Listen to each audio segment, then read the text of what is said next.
Hi అండి అందరికీ. 5 నిమిషాల్లో రెడీ అయ్యే పాస్తా చేస్తున్నానండి. ముందుగా వేడి నీళ్ళల్లో పాస్తా కాస్త ఉప్పు కాస్త ఆయిల్ వేసి సాఫ్ట్గా ఉడకబెట్టుకోవాలండి.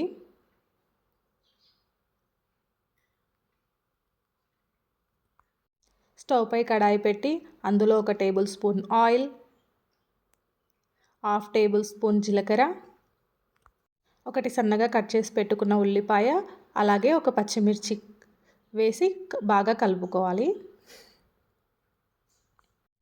కాస్త ఉప్పు కూడా వేసి కలుపుకోవాలి. అలాగే 1 టమాటో వేసి కూడా బాగా కలుపుకోవాలి.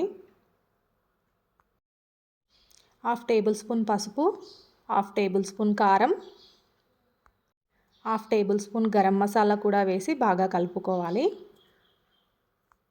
అలాగే 1/2 table spoon pasta sauce, 1/2 table spoon soya sauce వేసుకొని బాగా కలుపుకోవాలి.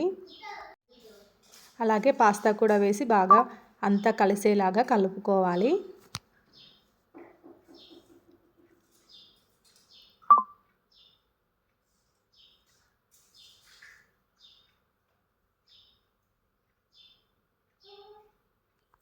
రెండు నిమిషాలు హై ఫ్లేమ్లో కలుపుకున్న తర్వాత కాస్త కొత్తిమీర కూడా వేసుకొని బాగా కలుపుకోవాలి.